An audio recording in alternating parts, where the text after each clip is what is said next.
amigas y amigos de su TV, Canal 15, desde esta Universidad de Costa Rica que ustedes y quienes también no nos están mirando esta noche financian con los impuestos, y con los impuestos se hacen también, además de esta maravilla de la comunicación universitaria, se hacen otras maravillas como esta que tengo en mis manos, el estado de la educación, y para presentarlo tengo el privilegio y ustedes el placer esta noche, amigas y amigos, de tener a doña Isabel Román y a don Miguel Gutiérrez, quienes son coautores junto con un grupo de importantes investigadores en este país de este documento, que es una más de las contribuciones de la Caja de Maravillas de esos impuestos bien empleados que son el Fondo de la Educación Superior, FES, y que en este caso están canalizados a través de, digamos, de la genérica del FES, que es CONARE, o sea, el Consejo Nacional de Rectores, que es uno más de los contribuyentes al esfuerzo. Pero sobre esos temas, tal vez don Miguel, cuéntenos este nuevo producto, tanto a nivel de autoría como a nivel de respaldo y de pedido de la sociedad, cuáles son los argumentos. Sí, en realidad de lo que estamos hablando es de un encargo del CONARE, del Consejo Nacional de Rectores, de la Universidad de Costa Rica, la Nacional Tecnológico de Costa Rica y UNED. Es un encargo de estas instituciones para preparar una mirada en profundidad sobre la educación. A su vez ellos recibieron un mandato, que fue un planteamiento que hizo un conjunto de personalidades nacionales y del presidente de la República ya en el 2003, para que ayudaran a repensar la educación. CONARE y nosotros también aportamos algunos elementos para producir un diagnóstico sobre la educación de Costa Rica, y este viene a ser como un sistema de seguimiento del desempeño en materia educativa, que se prepara el primero en este año. Bueno, todo el año pasado fue de investigación, hay unas 5 investigaciones de base que sustentan este informe de Carlos Castro, tenemos también un trabajo de Ángel Ruiz, Leonardo Merino, Ronald Alfaro, y posiblemente esté dejando a Carola Confuer.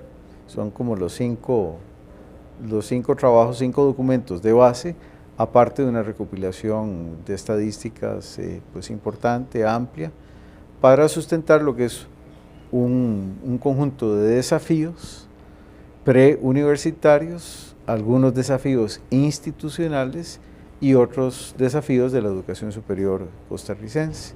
Son como los 3 grandes aspectos, y además se sustenta una propuesta que es universalizar la educación secundaria. Entonces viene a ser como un esfuerzo, una mirada en profundidad sobre la educación de Costa Rica, y un poco la pregunta es, bueno, ¿esto es un juego entre huilas, entre niños y niñas, este enredo de los cordones, o es más bien un conjunto de desafíos que como generación tendríamos que enfrentar? Pueden haberlo observado, pero de todas maneras yo quiero enfatizar el juego de niños, ¿no? Que además no tuvieron que ser, sí, el artista tuvo que ser creativo en términos de plantearlo, pero la idea no se le ocurrió al artista. Esto lo hacen los niños en las escuelas del país, y quién sabe si algunos de los que están sentados aquí o algunos de los que nos están escuchando esta noche también jugaron de esto. Pero, doña Isabel, cuéntenos por qué ustedes, porque ustedes tenían la posibilidad de plantearle al artista otras ideas alrededor, e incluso por qué esta es importante en términos de ese planteamiento.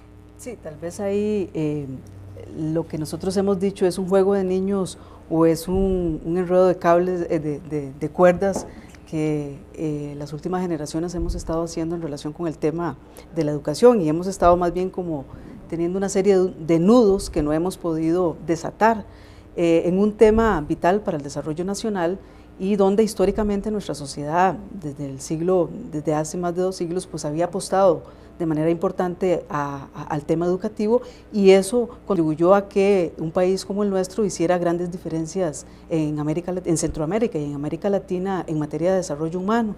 Uno de los temas centrales que plantea este estado de la educación es el tema de la universalización de la secundaria, como un desafío impostergable, decimos nosotros, para nuestra sociedad, y en relación con el cual pensamos hay un enorme, cada vez, consenso nacional alrededor del mismo. ¿Y qué es lo que es? El informe trata de documentar cómo tenemos un sistema educativo con importantes discontinuidades. ¿Y qué quiere decir esto? Bueno, que es un sistema que tiene problemas de encadenamiento, si lo quisiéramos pasar a esa terminología, donde el paso de un nivel a otro hay como ciertas fracturas, ¿verdad? Entonces, básicamente, hemos encontrado una fractura fundamental en lo que tiene que ver con el paso de la primaria a la secundaria, ¿verdad? Donde ahí hay ya un salto importante, donde los niños experimentan fuertes cambios cuando pasan de un nivel a otro, y ahí en primer año del colegio experimentamos un importante porcentaje de muchachos que se nos salen del colegio. Posteriormente esto se vuelve a ampliar en tercer año de secundaria, de tal manera que tenemos un sistema educativo que convoca a todos los niños, prácticamente al 100% de los niños en primaria, pero cuando llegamos al cuarto ciclo la cobertura de un 100% se nos reduce a un 38%. ¿verdad? Y entonces esto tiene consecuencias muy importantes para el país, porque significa que una importante cantidad de muchachos se nos están saliendo del sistema educativo, y eso no solamente compromete el futuro de estos muchachos, ¿verdad?, en términos de su desarrollo personal y de sus posibilidades de ingreso hacia el futuro, sino que también pues estamos comprometiendo el desarrollo nacional en términos de las posibilidades de enfrentar desafíos muy importantes que tenemos como país, como por ejemplo el de aumentar la productividad de las próximas generaciones que van a ingresar al mercado laboral, y la posibilidad de aumentar la productividad y los ingresos de esas generaciones pasan mucho por también ofrecerles una educación de calidad, ¿verdad? Entonces acá uno de los desafíos centrales que plantea el informe es cómo el país debe abocarse a alcanzar ese objetivo de universalizar la secundaria. Tarea poco, digamos, difícil, pero no imposible, y que requiere una revisión integral de todo el sistema educativo, ¿verdad? En cuanto a calidad de ese sistema educativo, en cuanto a la oferta que ese sistema educativo le está dando a nuestros jóvenes, en cuanto a la posibilidad que tiene el país de realmente tener un sistema educativo que en el cuarto ciclo le ofrezca a los muchachos una enorme oferta diversificada, que les diga a los muchachos, bueno, hay que quedarse en el sistema, vale la pena quedarse en el sistema, tratando de superar un poco una dicotomía que hemos tenido como la discusión nacional de si más cobertura o más calidad. No, uno de los hallazgos importantes de este documento es que justamente esa es una falsa dicotomía. La única forma de aumentar la cobertura es aumentando la calidad del sistema educativo.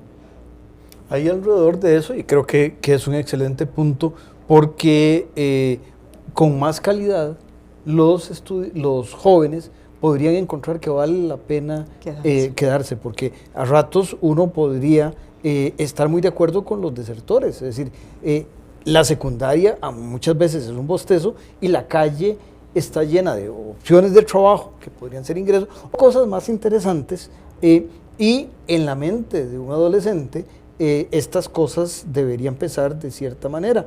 Con el otro problema también de diseño, y ahí ese tema muy importante que usted abonaba, en términos de la oferta, que es sin caer en la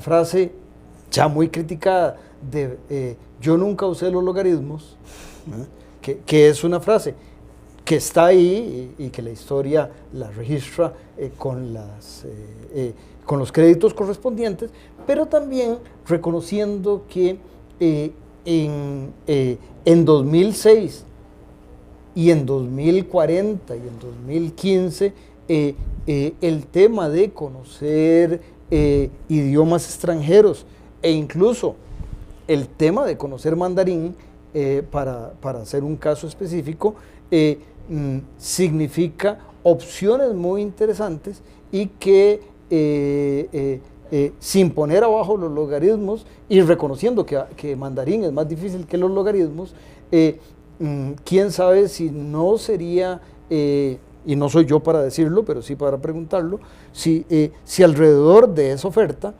la posibilidad de que, llamémosle el examen de bachillerato o como se lleva, que es muy bien que sea una prueba nacional, pero que alguna gente tal vez no tenga que tomar matemáticas y tal vez tome mandarín o tome un nivel de dominio de lenguas extranjeras elevado en una y mediano en otra. No sé eso qué le parece.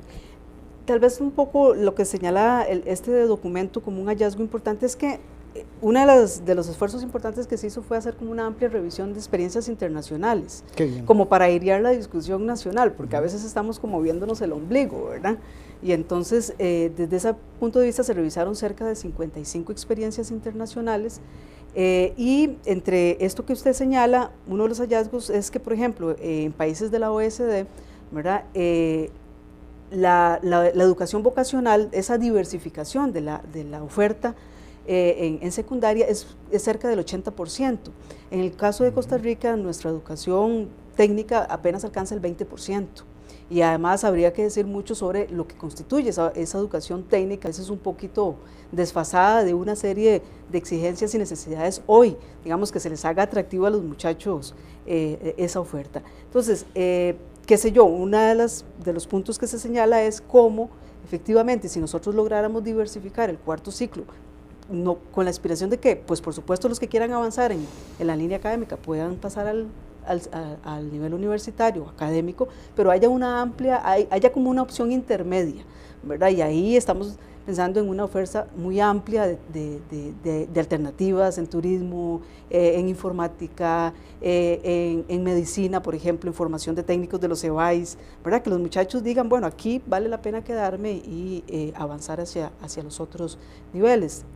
Así como se hizo esta revisión, igual, por ejemplo, se hizo una revisión sobre el tema de las pruebas, ¿verdad? Y de las pruebas de bachillerato.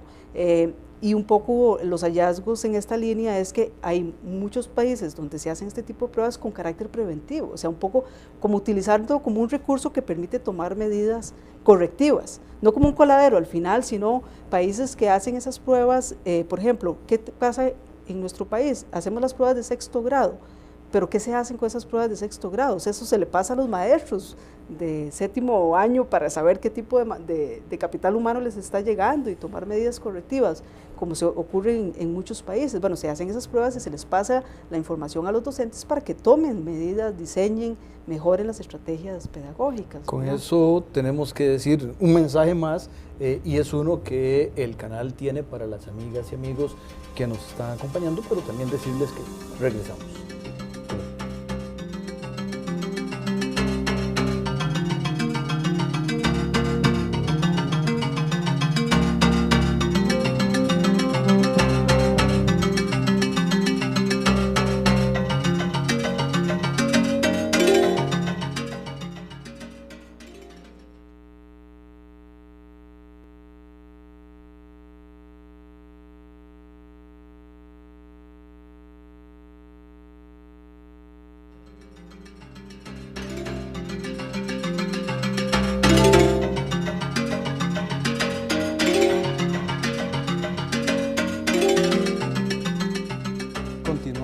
Amigas y amigos, conversando, aprendiendo sobre el estado de la educación.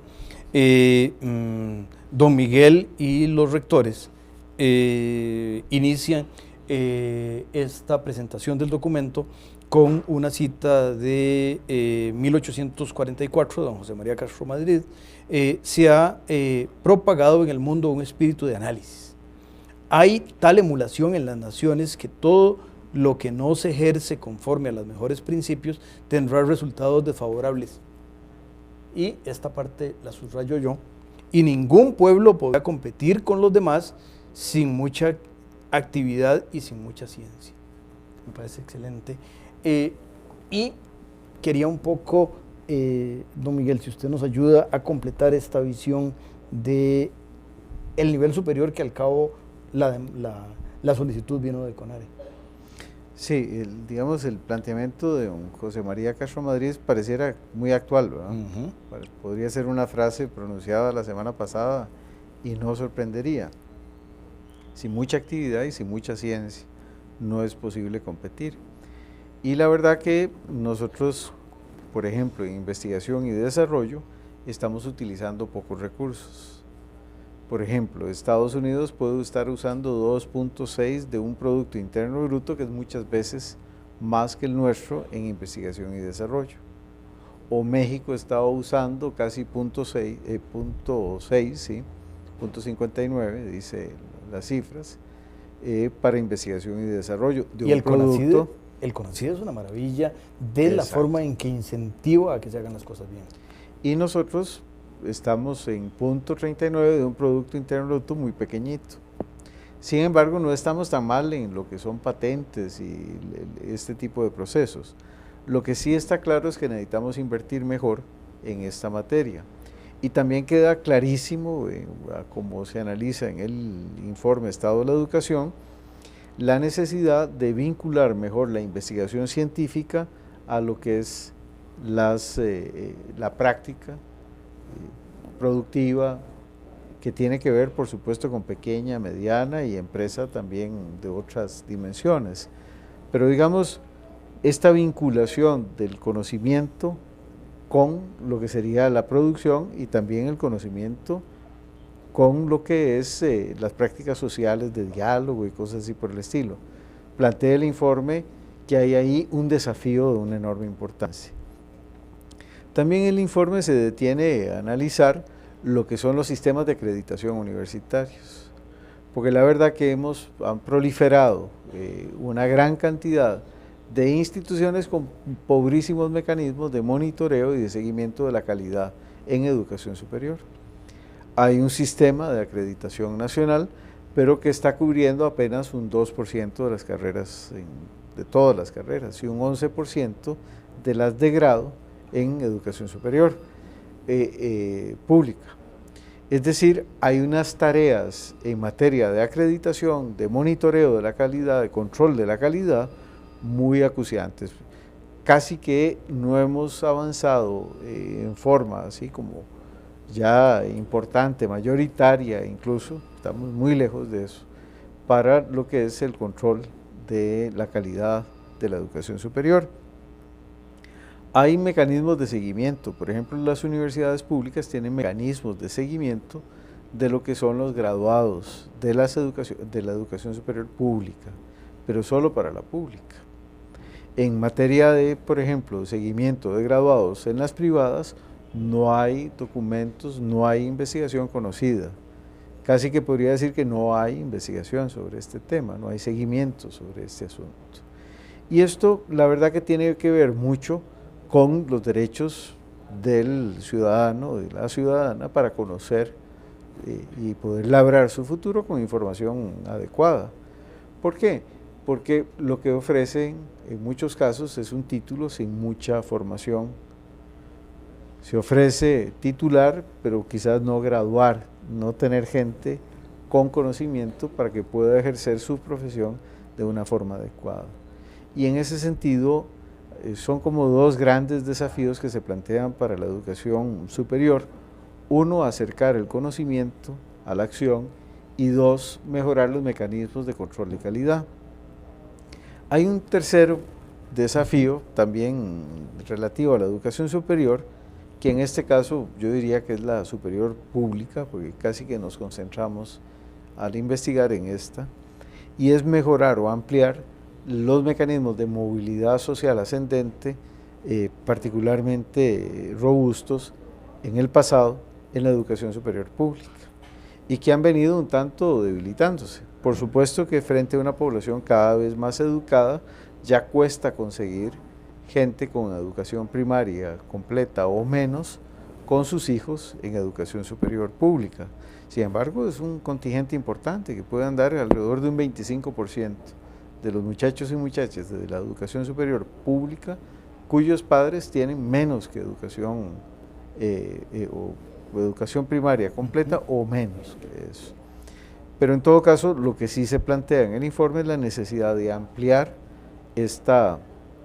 este factor de movilidad social ascendente en la educación superior. Así pues las cosas, hay bastantes desafíos también señalados en este informe sobre el estado de la educación para lo que sería la educación superior pública. Retomando tal vez un momento lo que planteaba Isabel respecto a la diversificación. Resulta que nosotros tenemos casi que un sistema educativo que tendería a llevar a los muchachos y muchachas a la educación terciaria, pero tenemos solo educación terciaria universitaria prácticamente, y no es más allá de un 20-23% de los muchachos que se gradúan los que logran incorporarse a educación superior.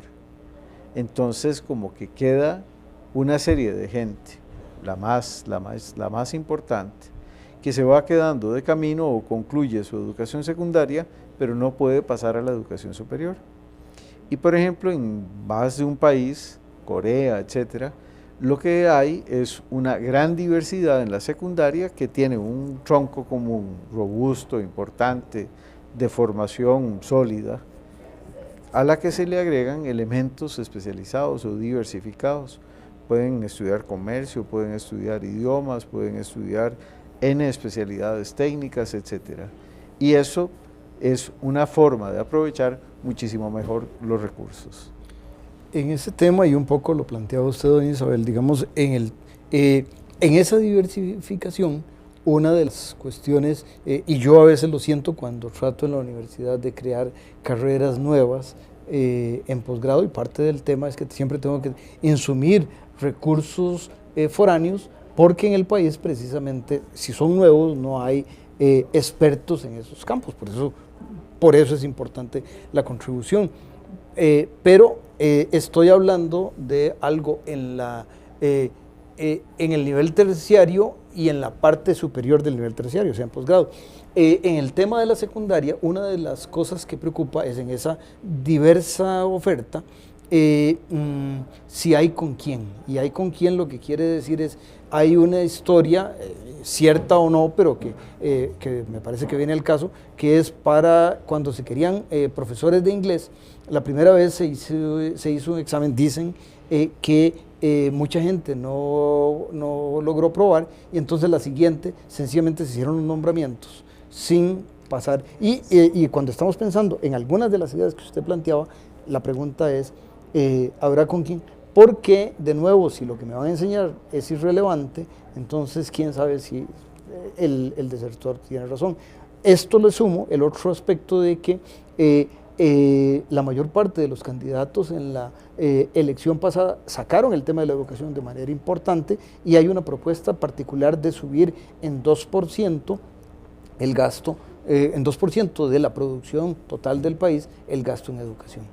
¿Qué hacer en ese caso? Bueno, en relación con el tema que planteaba Miguel sobre las responsabilidades también del sistema universitario de cara, digamos, al sistema preuniversitario, justamente uno de los puntos importantes es el tema de los recursos humanos y del encadenamiento de los recursos humanos de las universidades con, por ejemplo, todo lo que tiene que ver con secundaria. Una experiencia exitosa que hemos tenido en años recientes es el tema de los colegios científicos, ¿verdad? Donde se logran importantes rendimientos de los estudiantes, y se ha hecho un esfuerzo importante por vincular a profesores de las universidades en los últimos años de los colegios universitarios, y crear ahí encadenamientos. Eso es una forma, digamos, de facilitar los encadenamientos. La otra es, por supuesto, facilitar toda la generación de los recursos humanos que requiere un sistema más diversificado, ¿verdad? Y con altos niveles, a lo que señalaba Miguel, estándares de calidad muy bien controlados, ¿verdad?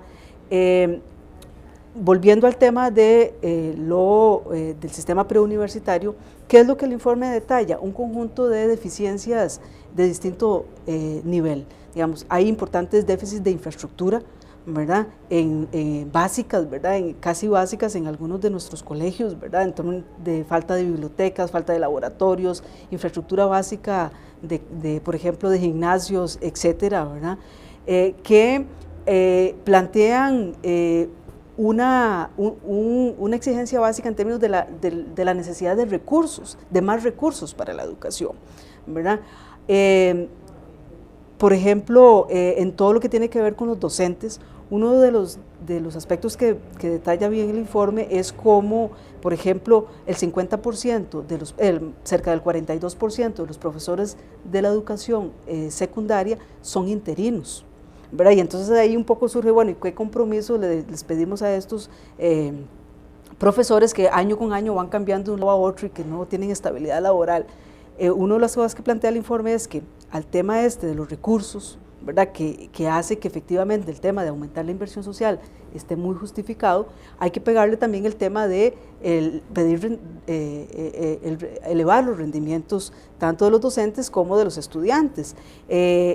Una de las experiencias que nosotros revisábamos a nivel internacional es que hay países en los cuales a la par de una serie de requerimientos que se les establecen a los docentes, también hay como un sistema de incentivos que se les va poniendo, incentivos que están pegados al tema del rendimiento. O sea, por ejemplo en México, ¿verdad? Que hay todo un sistema establecido de incentivos a los docentes universitarios y en general en el sistema educativo mexicano pasa mucho por que esos docentes año a año se sometan a evaluaciones que son voluntarias, ¿verdad? Y entonces ahí se crea como un sistema de incentivos que tira hacia arriba, ¿verdad? Mejora la calidad.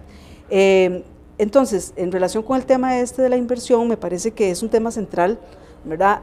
Hace falta invertir más en educación. ¿Por qué? Bueno, porque los déficits son claros, ¿verdad? No es lo mismo que uno esté en una escuela rural que una escuela urbana, ¿verdad? Y el informe hace un detalle de brechas muy importantes en materia socioespacial. No es lo mismo estar en una escuela unidocente que no estarlo, ¿verdad? En muchos sentidos. Y entonces, ¿cómo cerrar esas brechas? Pues pasa mucho por supuesto, aumentar la inversión, pero a la par de la calidad. O sea, es como un binomio que no podemos soltar, ¿verdad? Y no podríamos soltarlo más porque tenemos que decirle a las amigas y amigos que este tema merece discutirse, merece estudiarse, merece leerse el documento, porque nosotros ya no tenemos más que decirles a don Miguel y a doña Isabel, muchísimas gracias, felicitaciones por un esfuerzo de la calidad de los que siempre a las que siempre nos tienen acostumbrados en un tema tan importante. A ustedes decirles, además de buenas noches, que el programa se repite el próximo domingo a las 6 de la tarde. Corran la voz para que puedan compartirlo con más gentes y les esperamos el próximo miércoles a las 9:00. Gracias.